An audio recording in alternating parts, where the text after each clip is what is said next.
folks. Welcome to the Prepared Homestead. This is Travis. Thank you all for stopping by to watch. There's been some talk in the news and online about hyperinflation. Yes, some billionaire decided to say that it's on the way, that America is headed down the path of hyperinflation. And well, it's a very strong possibility, and I want to talk about that, but I also want to talk some more about, and it's connected with the ports and the port congestions and well, all the things kind of surrounding that, to give you a little bit better insight of what's going on and how you can get prepared for that. So stick with me on this, because I think you're going to enjoy some of the facts that I have for you. Not that it's necessarily positive and uplifting, but it's certainly something that will help you, I think, get a little bit more prepared in what you're doing around the home. Now, I want to do a little bit of a review right now. I don't do these very often, so please don't just immediately click off. I didn't get this for free. I'm not getting any kind of deal. I have no affiliate links. I paid for these all on my own. And after having them for a while, I got to thinking, I wonder if a lot of other guys are in this same situation. And so maybe I can pass this on to you and see if you're interested in it. And then I'm talking about some pants. I know, that's so exciting. We're going to talk about pants today. Here on the homestead, I'm pretty active. I'm always doing stuff, working on things, building things, fixing things, whether I'm out in the woods or out in the field with the animals or working under a truck or, working on the house. And I'm pretty hard on my clothes. And while I have found pants that are really thick and heavy duty and can handle going out here in the woods and cutting trees down and hunting and stuff, they're not really comfortable. They're really thick, really heavy duty, but they're not really comfortable. So I've always been looking for, at least in the last couple of years, of a good, just everyday pant, something that you can go to town in, something that you can work around the house in, and it be comfortable but yet durable. And I haven't found that. I used to be a Wrangler guy, and anymore they're just not very good pants. The last couple I had, I think, lasted maybe 2 or 3 months before they started falling apart. And it's been hard to find something that's comfortable enough to wear every day, but yet durable enough that when I'm working around the house, I don't have to go in and put on the big, heavy, thick, duck cotton pants to do any work. And well, maybe that's changed, hopefully. Duluth, which you're all probably familiar with Duluth, they make, I believe, mostly good quality stuff, but their prices are a little high. And so my wife suggested, hey, why don't you try out a pair of their pants? And I didn't want to do it because the price, although after, getting them, they're only about $10 more than a pair of Carhartts. This here is what's called their Flex Fire Hose. They have their regular fire hose pants, which are those real thick ones that I'm talking about. I don't have them. I have a pair of Carhartts that are pretty much the same thing. And they're really thick, and they're capable of walking through brush and not getting ripped up. And so I use those for when I'm out here cutting wood and stuff. But this is the Flex Hose pants, and so they're a little bit thinner than the normal fire hose, but still much thicker and much more durable than just your standard pant. These are cargo. They make them in different styles, I believe. They are a little pricey, $75. I've never in my life paid that much for a pair of pants. To me, $25 should buy you a pair of pants, but as we all know, in today's world, that's not going to happen anymore. You can't hardly find a used pair for that. But I'm telling you, I've had these for a month, and so far, in a month's time, they have shown no signs of wear at all. They are the seams, everything seems really super durable. They just feel solid. The belt loops, they've got some, really heavy reinforced style belt loops. The zipper is really heavy duty compared to, what you would get at a normal store. But you know what the biggest thing is these things are extremely comfortable. I think they might be the most comfortable pair of pants I've ever owned. They don't feel stiff. They don't feel restricting in any way. I can squat down, crawl around under the car, do whatever. And like I said, so far, they've not been falling apart or showing any signs of wear. So, although I know it's $75 or so for a pair of pants, I'm telling you, I think I'm sold on these. And if they last much longer than it's just a regular old pair of pants that you might pay $40 for, they probably would be worth it.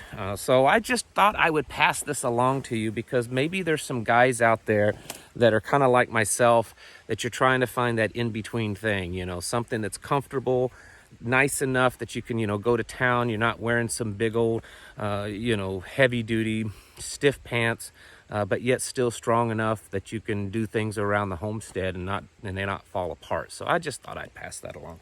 Anyways, on to the actual video. So a big billionaire said that, we should worry about inflation. Not just inflation, but hyperinflation. And in case you haven't heard, this is the guy that runs Twitter. Jack Dorsey, I believe is his name. Now, in no way am I saying that him saying this means a whole lot. I certainly don't think this is the guy that's on our side. That he's definitely part of the elite system, although he does sometimes come across as a little rogue. And then since he said this, or said this tweet, there's been all kinds of economists and stuff come out and say, oh, this is crazy. We're not headed down the path of hyperinflation. This, we're just in transitionary inflation, and it's because, the economy's getting going and blah, blah, blah. I don't believe what they're saying is true. I think that we are in the process of going down that path. Will we actually hit that path of hyperinflation? I don't know. I will tell you that I think that we are setting ourselves up right now for a much more likely situation of hyperinflation than even just a few years ago. There's articles out, questioning this whole supply chain problem and the increase in shipping costs. Well, that can contribute and lead to hyperinflation. I think all these things can contribute to it. And I think, personally, if we continue going down the path that we're going down, where things are not great but still somewhat stable, we may be able to avoid hyperinflation. But as we all know, if we look throughout history, sometimes catastrophic things happen, and it can send us over the edge. For instance, the supply chain. If it, while it's not in great shape, it is still kind of drudging along, and like it's stuck in the mud but still moving forward. What happens if it completely collapses? And there's possibilities of that, and there's other factors. So hyperinflation is definitely something to keep on your radar. I don't necessarily believe that it's something that's going to happen real soon, but 12-month outlook, 18-month outlook. Is it possible in that time span? Certainly, because if you look at places like Venezuela and Zimbabwe and Germany, when they went through their hyperinflation state, the point leading up to that, we are covering some, not all, some of those bases. So it's definitely a thing to prepare for. And much like the absolute catastrophic event of the grid crashing, or some big EMP knocking out the grid, if we went through hyperinflation period, even if it was just for a short period of time, it would be absolutely catastrophic for us as a people. So keep that one at least on your radar. When you look at all this push for cryptocurrencies and for switching the dollar to a digital currency, you could certainly make an argument, but that all is being pushed in preparations to the dollar completely collapsing and hyperinflating. But again, I'm not predicting it. I'm just saying that that's something that we should be aware of. As far as this whole supply chain problem that we're all well aware of, I want to show you this one article here, and this kind of ties into this at least a little bit. This guy here is a CEO of a company called, I believe, Flexport. They're one of the top countries in on the planet when it comes to logistics of cargo. Okay, so this guy is in a position that he understands what's going on. He understands this whole shipping, container, port congestion, logistics of goods, because, well, he's the head of a big company that does this kind of stuff. And he is saying that this shipping problem is as bad, if not worse, than the Lehman Brothers crash and will cause much worse problems. And he points out that, the Lehman Brothers thing, all the government had to do is write out a blank check, basically, and bail them out with a bunch of, fictitiously created currency. They can't really do that with this, okay? This isn't just a bank that runs, numbers that they call money. This is actual goods that gets to people's grocery stores and other stores and into their homes. And so they can't just, write a blank check to fix this. And he's saying that this problem is growing. It's getting worse. If you read in this article, he even chartered a ship to go around the LA ports area, which those ports in LA and Long Beach make up about 40% of all imported goods coming into the United States. And every port is seeing some congestion, even over in Florida, where it's not nearly as bad. There are seeing ships that are having to wait, maybe a couple of days delay to get unloaded. But over in California, they're talking weeks to get this stuff unloaded. But look at this article. He says that when they chartered this ship and they went around and kind of observed the ports from the coast, he said that there are hundreds of cranes at the twin ports there in LA, meaning that they can handle a large volume of these containers. And he said, maybe like 7 of them were actually functioning. All the others just weren't working. It looked like a ghost town, basically. And, it's funny because I've actually heard this before from some of you listeners. There's been a few of you that are truck drivers and that work those ports.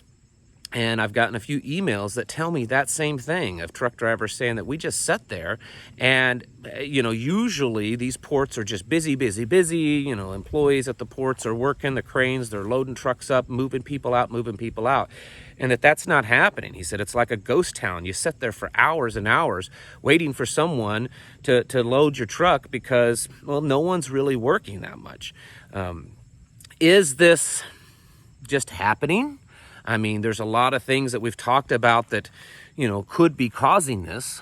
We've talked about, restrictions because of this in California. We've talked about laws in California that restrict truck drivers, that they have to have a certain kind of vehicle, or they, aren't really allowing owner-operators to function in the state freely. We've talked about all these different problems, but I'm telling you, the fact is that it's happening.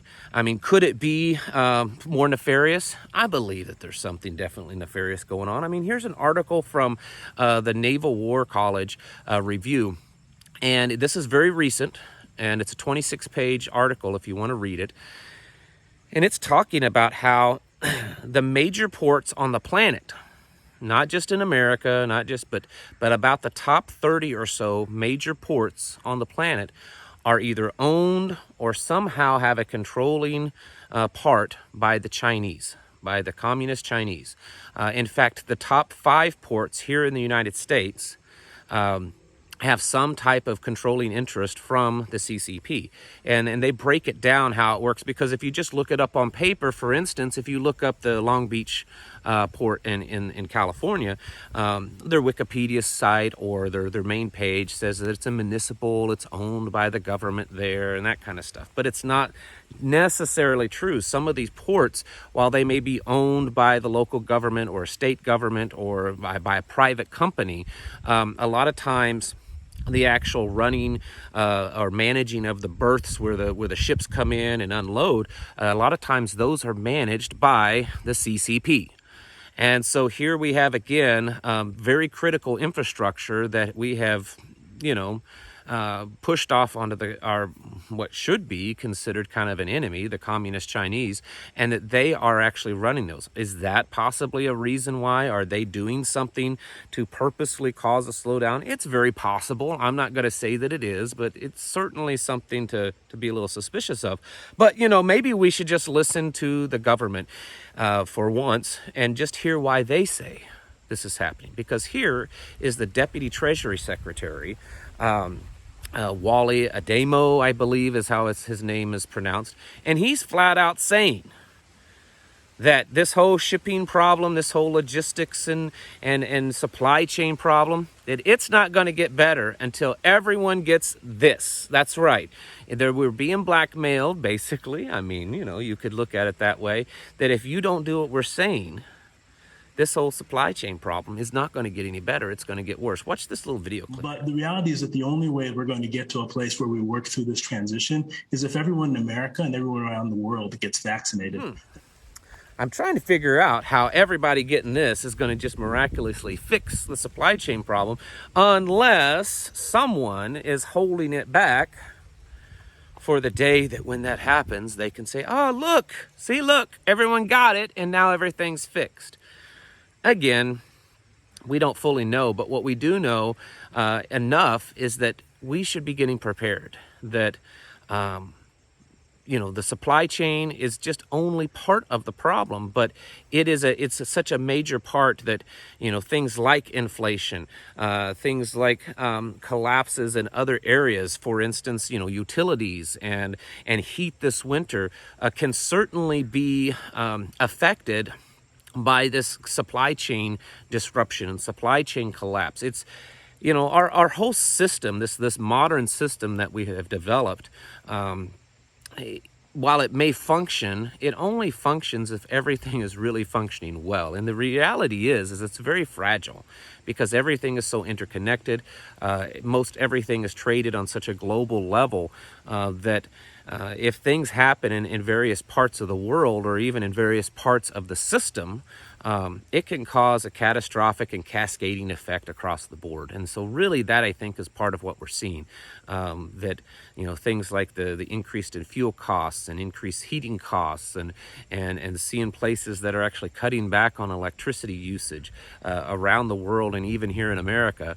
And then we're seeing, you know, countless pictures and videos of stores that just don't have the stuff that most people are used to. And again, like I've said before, it would not take too much, and the more and more that it's becoming in the mainstream news, it's something to worry. But it wouldn't take too much for people to start to panic, do some panic buying, like they did 18 months ago or so, and then we find ourselves in a situation where stores just don't have anything. They're shutting down because they're either empty shelves, or they're shutting down because too many people are buying, or they're putting great restrictions on the amount of people in the store or what you can buy. And it's just leading us down a path to worse things, which could easily be, you know, you can't even come into the store until you have this. The stuff can't get off the ships, it can't get on the trucks, and it can't get to the store, and you can't go into the store until you got this.